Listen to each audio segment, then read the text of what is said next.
morning students.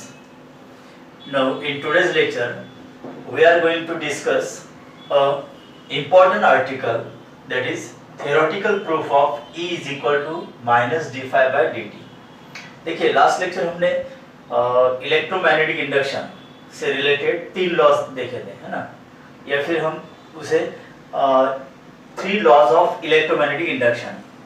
तो first law क्या था यहाँ पर, that is Faraday's first law of electromagnetic induction. EMF is induced in a coil when there is change in magnetic flux, that is d phi by dt. Okay, whenever there is change in magnetic flux and EMF is induced in the coil. ये था पहला first law of electromagnetic induction. Faraday's second law of electromagnetic induction, that is the magnitude of induced EMF in a coil is directly proportional to the rate of change of magnetic flux, correct. और उसके बाद lens third law of electromagnetic induction क्या था कि the direction of induced EMF in a coil is such as to oppose the change in magnetic flux. So यहाँ पर equation क्या आता है, E is equal to minus d phi by dt. Negative sign shows that the direction of induced EMF is such as to oppose the change in magnetic flux. तो यहाँ पर induced EMF की direction ऐसी होती है जो change in magnetic flux को oppose करता है, राइट स्टूडेंट. तो इसलिए यहाँ पर नेगेटिव साइन. तो हमें आज के लेक्चर में E is equal to minus d phi by dt ये इक्वेशन यहाँ पर प्रूव करना है, right. That is known as theoretical proof of E is equal to minus d phi by dt. लेकिन उससे पहले यहाँ पर 3 रूल्स हम डिस्कस करने वाले हैं जिनका रेफरेंस यहाँ पर लगने वाला है हमें, राइट. देखिए पहले फ्लेमिंग्स लेफ्ट हैंड रूल, जो आपको ऑलरेडी पता ही है. Fleming's left hand rule, left hand, okay. तो thumb, four finger, middle finger stretch करना है हमें such that they are mutually perpendicular to each other. तो यहाँ पर क्या याद रखना है आपको, एफ बी आई, है ना. Force, magnetic induction, electric current, F B I. तो अगर हम four finger, middle finger and thumb mutually perpendicular stretch करते हैं, okay. Four finger denotes the direction of magnetic induction, that is magnetic field. Middle finger denotes the direction of current, then thumb indicates the direction of force acting on the conductor. तो ये article हमारा already हुआ है, okay. देखिए यहाँ पर suppose this is four finger, ये four finger है, okay. Then middle finger, middle finger,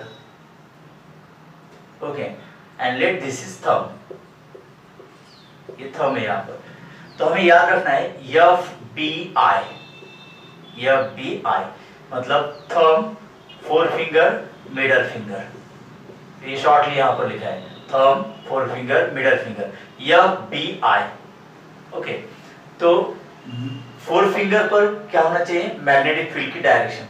middle finger पर करंट की डायरेक्शन, और thumb indicates the direction of force exerted on conductor which carries current I and which is held in perpendicular magnetic field, है ना, या B I, इस तरह से.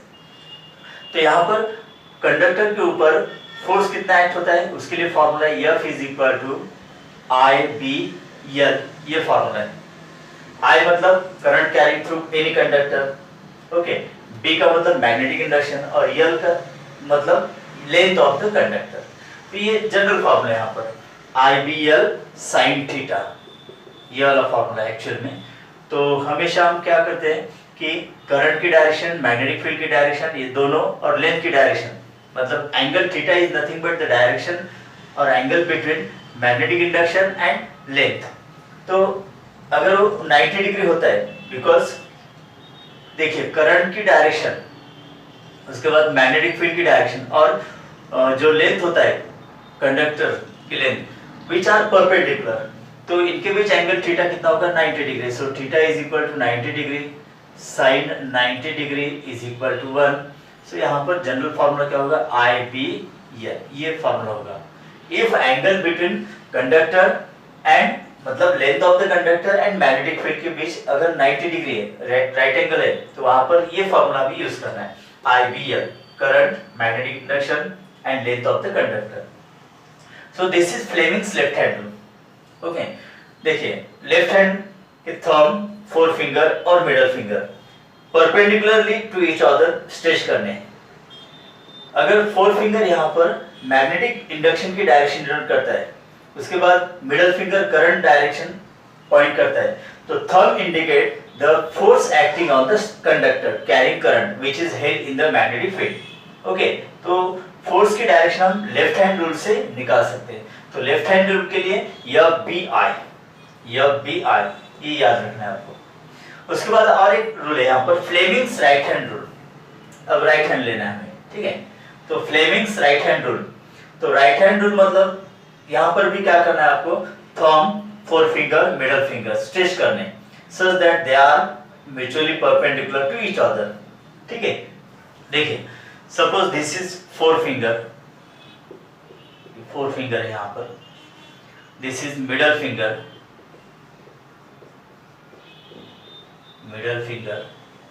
And this is thumb. Okay, तो राइट हैंड के thumb, four finger, middle finger हम stretch करते हैं perpendicular to each other. Okay, इस तरह से। अगर फोर फिंगर यहाँ पर वही मैग्नेटिक इंडक्शन की डायरेक्शन पॉइंट करता है, middle finger indicate the direction of current, okay, then thumb denotes the direction of movement. मतलब यहाँ पर फोर फिंगर पर मैग्नेटिक फील्ड है, मिडल फिंगर पर करंट और थंब पर क्या होगा, यहाँ पर मोशन की डायरेक्शन होगी, डायरेक्शन ऑफ मोशन। अब करंट मतलब यहाँ पर कौन सा करंट होगा, ये induced current, it is denoted by small I. And induced EMF और इंड्यूस्ड करंट दोनों की डायरेक्शन सेम होती है, so it is also given the direction of induced EMF. Okay, देखिए अब इसका मीनिंग क्या होता है, right hand thumb rule, that is Fleming's right hand rule. Okay, तो thumb, four finger, middle finger stretch करने एक दूसरे को such that they are mutually perpendicular to each other। Okay, देखिए इस तरह से। Now four finger denotes the direction of magnetic induction, middle finger denotes the direction of induced EMF, that is induced current। Okay, तो thumb denotes the direction of movement। यहाँ पर thumb की direction क्या होगी, मूवमेंट की direction होगी। तो देखिए यहाँ पर फोर फिंगर पर मैग्नेटिक फील्ड है, दोनों इसमें मैग्नेटिक फील्ड है। ओके, देन मिडल फिंगर पर यहाँ पर करंट है, यहाँ पर इंड्यूस्ड करंट है, मतलब फोर फिंगर और मिडल फिंगर, ओके, पैरामीटर्स भी है, मैग्नेटिक फील्ड और करंट। लेकिन यहाँ पर थंब मतलब फोर्स की डायरेक्शन होगी और यहाँ पर थंब मतलब मूवमेंट ऑफ द कंडक्टर या फिर मूवमेंट ऑफ द कॉइल होगी। ओके, तो देखिए फ्लेमिंग्स राइट हैंड रूल्स की वजह से हम इंड्यूस्ड करंट या इंड्यूस्ड ईएमएफ की डायरेक्शन निकाल सकते हैं। व्हाट इज थंब, थंब पर क्या होगा, यहाँ पर movement of the coil. Okay, देखिए thumb, four finger, middle finger, अगर right hand mutually perpendicular stretch करते हैं, ठीक है, thumb points the direction of movement of the coil, then four finger denotes the direction of magnetic field. तो middle finger यहाँ पर क्या इंडिकेट करता है, the direction of induced EMF, that is direction of induced current. Okay, तो देखिए हमने यहाँ पर lens third law of electromagnetic induction, okay, तो वहां पर हमें डायरेक्शन ऑफ इंड्यूस्ड ईएमएफ मिलती है। तो डायरेक्शन ऑफ इंड्यूस्ड ईएमएफ निकालने के लिए Fleming's right hand rule important है। ओके, तो चलिए फ्लेमिंग्स राइट हैंड रूल, इसका एक एग्जांपल यहां पर देख लेते हैं। Let this is conductor, okay, ये कंडक्टर है and it is placed perpendicular uniform magnetic field. अब क्रॉसेस का मतलब क्या होता है, that magnetic field is directed perpendicular and inward, है ना। मैग्नेटिक फील्ड की डायरेक्शन कैसे होगी, it is perpendicular and directed inward. और ये कंडक्टर है यहाँ पर। No, if I move this conductor in the uniform magnetic field, तो यहाँ पर मैग्नेटिक फ्लक्स चेंज होगा, तो इस कंडक्टर के अंदर ईएमएफ इंड्यूस होगा। ओके, उसकी डायरेक्शन हमें फ्लेमिंग्स राइट हैंड रूल से मिलती है। देखिए आप यहाँ पर, suppose that conductor is moving towards right direction with constant velocity v, ठीक है। ध्यान दीजिए आप, इंड्यूस ईएमएफ, इस कंडक्टर के अंदर ईएमएफ जो इंड्यूस होगा उसकी डायरेक्शन हमें मिलेगी या फिर इंड्यूस करंट। ओके, तो राइट हैंड रूल हमें यूज करना है। तो thumb, four finger, middle finger. तो फोर फिंगर पर हमेशा क्या होता है, देखिए दोनों इसमें फोर फिंगर मैग्नेटिक इंडक्शन है ना, और मिडल फिंगर करंट, और थंब पर होता है मोशन ऑफ द कंडक्टर। देखिए आप, if conductor is moving towards right direction, तो इसका मतलब मोशन की डायरेक्शन क्या होगी, towards the right direction. Okay, magnetic induction inward होगा, तो मैग्नेटिक इंडक्शन इनवर्ड। देखिए अब यहाँ पर thumb denotes the direction of movement of the conductor, तो मूवमेंट किस तरफ हो रही है, यहाँ पर राइट तरफ। मैग्नेटिक इंडक्शन मतलब फोर फिंगर इनवर्ड है, तो मिडल फिंगर की डायरेक्शन कैसे होगी, वर्टिकली अपवर्ड। इसका मतलब मूवमेंट राइट तरफ है, मैग्नेटिक फील्ड इनवर्ड है, तो middle finger denotes the direction of induce current. तो इस कंडक्टर के अंदर ईएमएफ इंड्यूस कैसे होगा, वर्टिकली अपवर्ड। ये होगा इंड्यूस ईएमएफ की direction, and that is the direction of induced current. अब समझ में आ रहा है आपको, मतलब अगर हम कॉइल हो या फिर कंडक्टर हो, यूनिफॉर्म मैग्नेटिक फील्ड के अंदर अगर रखते हैं, ओके, और उसको मूव करते हैं, तो magnetic lines of forces change हो जाएंगे, मतलब मैग्नेटिक फ्लक्स चेंज होगा। जब जब मैग्नेटिक फ्लक्स चेंज होता है तब वहां पर ईएमएफ इंड्यूस होता है। तो देखिए फिर से एक बार, no this conductor is moving towards right direction, मतलब थंब की डायरेक्शन कैसी होनी चाहिए, राइट डायरेक्शन। मैग्नेटिक फील्ड कैसी है, यहाँ पर इनवर्ड है, तो ये फोर फिंगर यहाँ पर देखिए इनवर्ड है, थंब राइट की तरफ कंडक्टर हम मूव करते हैं, ठीक है। तो middle finger denotes the direction of induce EMF और इंड्यूस करंट, जो यहाँ पर डायरेक्शन बताइए। ओके स्टूडेंट, नो देखिए फ्लेमिंग्स लेफ्ट हैंड रूल से हमें क्या मिलता है, फोर्स की डायरेक्शन मिलती है। फ्लेमिंग राइट हैंड रूल की वजह से हमें इंड्यूस ईएमएफ और इंड्यूस करंट की डायरेक्शन मिलती है। तो देखिए यहाँ पर लेफ्ट हैंड रूल या पी आई, वैसे यहाँ पर राइट हैंड रूल कैसे याद रखना है हमें, thumb denotes the direction of movement of the coil. यहाँ पर मैग्नेटिक इंडक्शन होता है और यहाँ पर इंड्यूस ईएमएफ या इंड्यूस करंट होता है। तो एम बी आई ऐसे इसको याद रख सकते हैं, motion, magnetic field, current, induce current. तो यहाँ पर एम बी आई, इस तरह से इसको याद रखिए, M P I, M B I. Okay, अब नेक्स्ट यहाँ पर दिया है राइट हैंड थंब रूल। तो राइट हैंड थंब रूल मतलब जो इसे इससे कारण हम मैग्नेटिक फील्ड की डायरेक्शन निकाल सकते हैं। देखिए अगर किसी कंडक्टर में से करंट पास होता है तो थंब स्ट्रेच करना है और बाकी फिंगर्स ऐसे कर्ल करने अराउंड द कंडक्टर। तो stretch thumb denote the direction of current passing through conductor while the curl finger denotes the direction of magnetic field। देखिए यहाँ पर let this is conductor and current passing vertically upward, तो magnetic field इस तरह से यहाँ पर produce होंगे, magnetic field produces around it. अगर करंट की डायरेक्शन चेंज कर देते हम तो मैग्नेटिक फील्ड की डायरेक्शन भी चेंज हो जाएगी, right student. So this are three rules.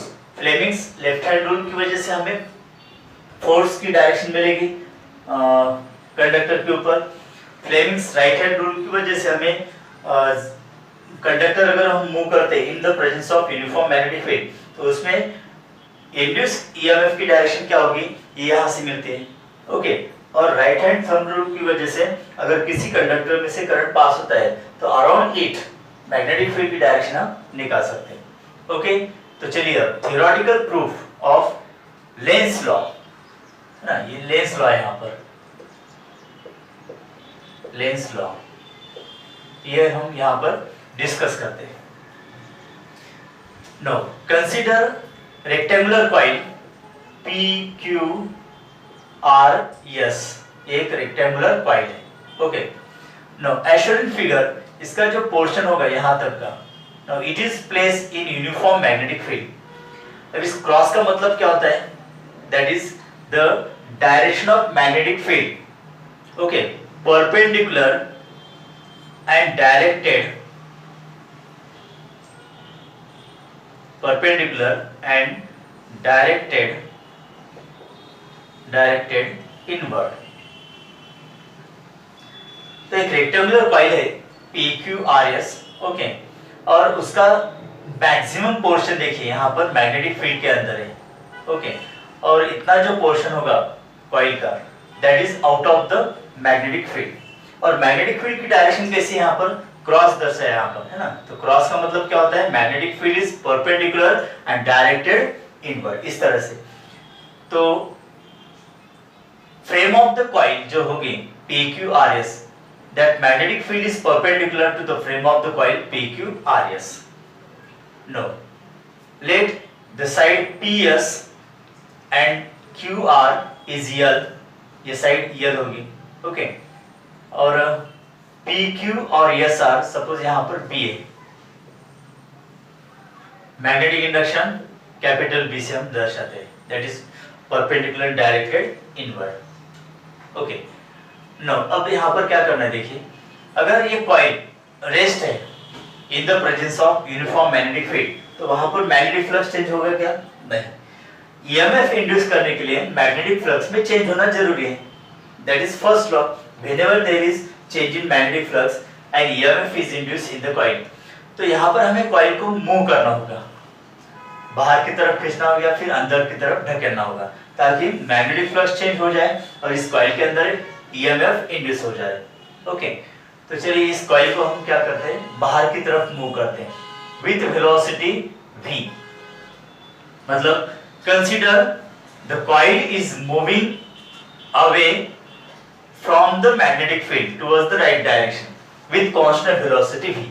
क्या कर रहे हैं हम यहाँ पर कि hold the rectangular coil and move out it with constant velocity towards the right direction, इस तरह से इसको बाहर निकालना है हमें from the magnetic field।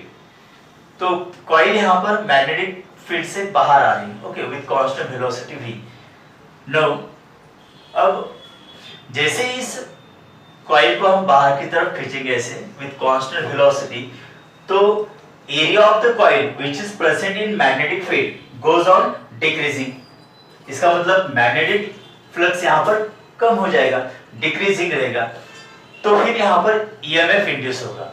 अब इस कॉइल के अंदर EMF इंड्यूस होगा तो उसकी डायरेक्शन निकालने के लिए कौन सा रूल यूज करना होगा हमें, लेफ्ट हैंड रूल या right hand rule, yes right hand rule. तो देखिए आप राइट हैंड रूल MBI है ना, M मतलब मूवमेंट ऑफ द कॉइल, या B मतलब magnetic induction, I induce current या इंड्यूस EMF। तो चलिए इंड्यूस करंट की डायरेक्शन हम निकालते हैं। तो मूवमेंट कैसा होगा यहाँ पर, राइट की तरफ, तो थंब राइट की तरफ करना होगा। फोर फिंगर पर क्या होता है, हमेशा मैग्नेटिक फील्ड इनवर्ड है, ओके, ध्यान रखो।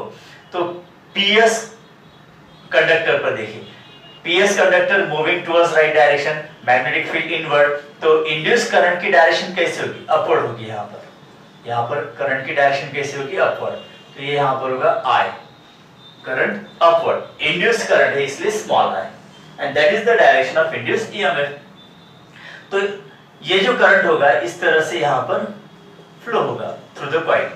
जैसे हम कॉइल को राइट की तरफ मूव करते हैं तो यहाँ पर इंड्यूस EMF होगा, इंड्यूस EMF की वजह से इंड्यूस करंट फ्लो होगा कॉइल में से। उसकी डायरेक्शन कैसी होगी, इस तरह से, from S P Q R, इस तरह से, मतलब क्लॉकवाइज डायरेक्शन। कैसे, clockwise direction, okay. Fleming's right hand rule यहाँ पर कैसे अप्लाई हुआ है, समझ में आ रहा है ना आपको। फिर से देखिए राइट हैंड रूल MBI, इस तरह से याद रखना है, motion, magnetic induction, induce current या इंड्यूस EMF। देखिए तो कॉइल हम राइट की तरफ मूव कर रहे हैं तो थंब की डायरेक्शन राइट की तरफ होगी, मैग्नेटिक फील्ड इनवर्ड है, परपेंडिकुलर बराबर है यहाँ पर, ठीक है। तो middle finger denotes the direction of induce EMF और इंड्यूस करंट। तो PS कॉइल में यहाँ पर कंडक्टर में डायरेक्शन कैसे होगी, इंड्यूस करंट की अपवर्ड होगी स्टूडेंट, करेक्ट, राइट। अब यहाँ पर करंट की डायरेक्शन हमें मिली। Now this coil is moving away out of the magnetic field towards the right direction with constant velocity v, okay. तो यहाँ पर करंट की डायरेक्शन अपवर्ड है, करंट की डायरेक्शन अपवर्ड है। अब करंट की डायरेक्शन पता हो गया हमें, मैग्नेटिक फील्ड की डायरेक्शन पता है, तो यहाँ पर ये कंडीशन कैसे हो गया, तो PS कंडक्टर में से करंट कितना पास होता है, I, जिसकी लेंथ कितनी है, L है, and it is place in uniform magnetic field, perpendicular uniform magnetic field. तो current carrying conductor place in magnetic field, तो उसके ऊपर फोर्स अप्लाई होता है ना, that gives the direction of force by using Fleming's left hand rule. ध्यान दीजिए आप इधर, लेफ्ट हैंड रूल मतलब यह बी आई। ओके, अब यह बी आई, तो बी मैग्नेटिक फील्ड इनवर्ड है, तो ये इनवर्ड करेंगे हम। करंट की डायरेक्शन अपवर्ड है ना, यहाँ पर यस टू पी अपवर्ड है, मतलब magnetic field inward. Okay, current upward, तो थंब की डायरेक्शन किस तरफ है, लेफ्ट की तरफ है, और थंब पर क्या होता है, फोर्स होता है ना, तो यहाँ पर फोर्स अप्लाई होगा स्टूडेंट, इस तरह से ये फोर्स होगा यहाँ पर, राइट, ये फोर्स होगा। अब देखिए इंटरेस्टिंग बात, मतलब लेंस लॉ उसका जो स्टेटमेंट है उसका मीनिंग आपको यहाँ पर क्लियर होगा। What is the Lenz law? The direction of induced current या induced EMF is such as to oppose the change in magnetic flux. देखिए कॉइल को हम राइट की तरफ मूव कर रहे हैं, तो यहाँ पर मैग्नेटिक फ्लक्स चेंज होगा, लेकिन अकॉर्डिंग टू लेंस लॉ जो ईएमएफ इंड्यूस होगा या करंट इंड्यूस होगा इन द कॉइल, तो उसकी डायरेक्शन कैसी होगी, to oppose the further movement. तो देखिए यहाँ पर फर्दर मूवमेंट को अपोज करने के लिए यहाँ पर फोर्स की डायरेक्शन कैसी है, टुवर्ड्स द लेफ्ट साइड। मतलब जब हम कॉइल को बाहर की तरफ निकालते हैं तो ये फोर्स उसको अपोज करेगा ना, this force will oppose the movement of the coil towards the right direction further. तो इस तरह से ये इंड्यूस करंट या इंड्यूस ईएमएफ की डायरेक्शन होती है स्टूडेंट। हाँ, अगर हम कॉइल को अंदर की तरफ धकेलते हैं, मतलब if coil is moving towards the left side with constant velocity, इस तरह से इसको ढकलते हैं, तो ये फोर्स की डायरेक्शन कैसे होगी, उससे पहले इंड्यूस करंट की डायरेक्शन डाउनवर्ड होगी और फोर्स की डायरेक्शन राइट की तरफ होगी। तो इस तरह से ईएमएफ जो इंड्यूस होता है, ओके, उसकी डायरेक्शन हमेशा ऐसे होती है to oppose the change in magnetic flux, right. तो यहाँ पर फोर्स की डायरेक्शन हमें मिल गई, तो फोर्स कितना होता है यहाँ पर, IBL। ओके, तो यहाँ पर फोर्स कितना होगा, F is equal to yes IBL, where I is induced current, okay, B magnetic induction, L मतलब length of the conductor PS। अब और एक बात देखिए यहाँ पर PQ एंड SR, इनके ऊपर भी फोर्स अप्लाई होता है, फोर्स एक्ट होता है। ओके, अब देखिए यहाँ पर PQ साइड पर फोर्स कितना होगा, ये भी हम फ्लेमिंग्स लेफ्ट हैंड रूल से निकाल सकते हैं। ओके, देखिए यहाँ पर यह BI, तो B की डायरेक्शन हमेशा इनवर्ड है ना यहाँ पर। देन करंट कैसा है यहाँ पर, देखिए राइट की तरफ है, from P to Q, current की डायरेक्शन राइट की तरफ हो गई, मैग्नेटिक फील्ड इनवर्ड हो गया, थंब की डायरेक्शन वर्टिकली अपवर्ड। तो यहाँ पर जो फोर्स होगा student, late this is F1, और ये F1 फोर्स कितना होगा, IB इंटू यहाँ पर जितना भी पोर्शन होगा, ओके, ये पोर्शन अगर हम यहाँ पर कंसिडर कर देते B, तो IBB मतलब length of the conductor which is present in the magnetic field. Now अब SR के ऊपर देखिए, ओके, उतना ही portion length of SR will present in magnetic field. अब यहाँ पर लेफ्ट हैंड रूल यूज करना है हमें, डायरेक्शन ऑफ फोर्स SR के ऊपर कौन सा होगा, तो यह BI मैग्नेटिक इंडक्शन इनवर्ड। अब करंट की डायरेक्शन कैसे यहाँ पर, लेफ्ट की तरफ है, तो इस तरह से होगा, magnetic field inward, current left, thumb की डायरेक्शन नीचे की तरफ होगी, वर्टिकल डाउनवर्ड। तो यहाँ पर फोर्स जो होगा स्टूडेंट F2, ओके, ये वर्टिकल डाउनवर्ड होगा, और करंट कितना है यहाँ पर I, मैग्नेटिक फील्ड B, और इसका जो पोर्शन होगा लेट इट इज B। तो देखिए F1 और F2 दोनों का मैग्नीट्यूड कैसा है, यहाँ पर सेम है ना, F1 is equal to F2 and it is equal to IB into B, और डायरेक्शन कैसे exactly opposite.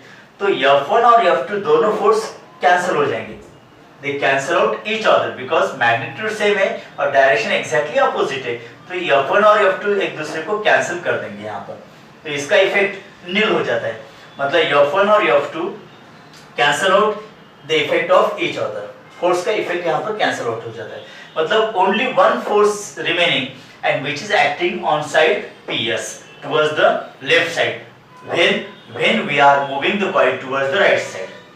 Okay student, during movement of this coil towards the right side, let the coil is displaced through distance dx. Suppose हमने यहाँ पर coil को dx से यहाँ पर move किया है, मतलब ये डिस्प्लेसमेंट नहीं होगा यहाँ पर, समझ लीजिए कि कॉइल इस तरह से dx डिस्टेंस तक हमने इसको बाहर लाया। ओके, तो ये P पॉइंट यहाँ पर चला जाएगा, ये P डैश लेंगे हम, यहाँ पर S dash. Okay, this is Q dash, this is R dash. मतलब अगर हम इस कॉइल को बाहर की तरफ मूव करते हैं तो यहाँ से यहाँ तक ये डिस्टेंस होगा dx। ओके, और ये लेंथ कितनी है यहाँ पर, L है स्टूडेंट, लेंथ L है। मतलब इतना पोर्शन ऑफ द कॉइल हमने इसको बाहर की तरफ लाया है। नो, अब देखिए कॉइल को हम राइट की तरफ मूव कर रहे हैं, लेकिन ये फोर्स उसको अपोज करता है टुवर्ड्स द लेफ्ट। ओके, तो against the direction of force यहाँ पर हमने कॉइल को डिस्प्लेस किया है थ्रू द डिस्प्लेसमेंट या डिस्टेंस dx। तो जो वर्क डन होगा यहाँ पर, that work done is given by, तो यहाँ पर वर्क डन कितना होगा स्टूडेंट, देखिए dw is equal to f into dx, लेकिन ये माइनस वर्क डन होगा, नेगेटिव वर्क डन होगा। क्यों? बिकॉज फोर्स की डायरेक्शन लेफ्ट की तरफ है और कॉइल का मूवमेंट हमने राइट की तरफ किया है थ्रू द डिस्टेंस dx, तो इसलिए नेगेटिव वर्क डन होगा। dw is equal to minus, अभी फोर्स कितना है यहाँ पर, I B L into displacement dx। Okay, dw is equal to minus I B into dA। Now what is dA? देखिए dA का मतलब क्या होता है, L into dx। देखिए length of the coil QR is L और इसका displacement हमने किया है थ्रू द डिस्टेंस dx, तो L into dx मतलब the area shift out, okay, towards the right side. L into dx इतना शेडेड पोर्शन का एरिया होता है यहाँ पर, तो इतना एरिया कॉइल का मैग्नेटिक फील्ड के बाहर आ गया, मतलब इतना एरिया वहां पर मैग्नेटिक फील्ड वहां पर कम होता है। ओके, तो चेंज इन एरिया कितना होगा यहाँ पर, L into dx, मतलब L into dx इतना एरिया अगर कॉइल का हम बाहर की तरफ लाते हैं तो मैग्नेटिक फील्ड के अंदर उतना एरिया, देखिए यहाँ पर ये डिस्प्लेसमेंट dx और लेंथ L, तो इतना एरिया कम हो गया ना, तो चेंज इन एरिया हो गया वहां पर। देखिए मैग्नेटिक फ्लक्स का मतलब क्या होता है, phi is equal to B into A।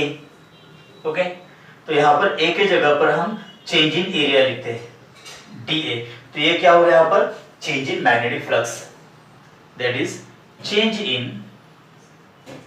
In magnetic flux, change in magnetic flux.